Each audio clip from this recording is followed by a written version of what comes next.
And, ano ba ba?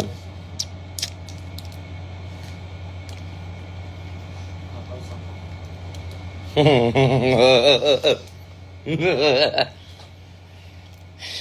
ko alam eh.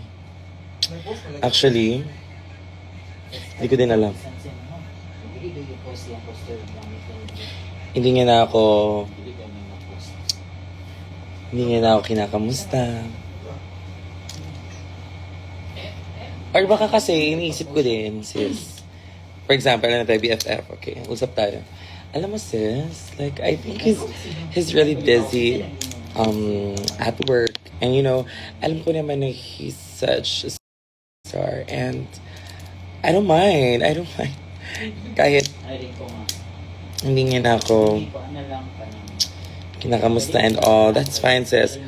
Because I know that he is so busy and marami siyang concerts. Because, you know, as a girlfriend ng nag-iisang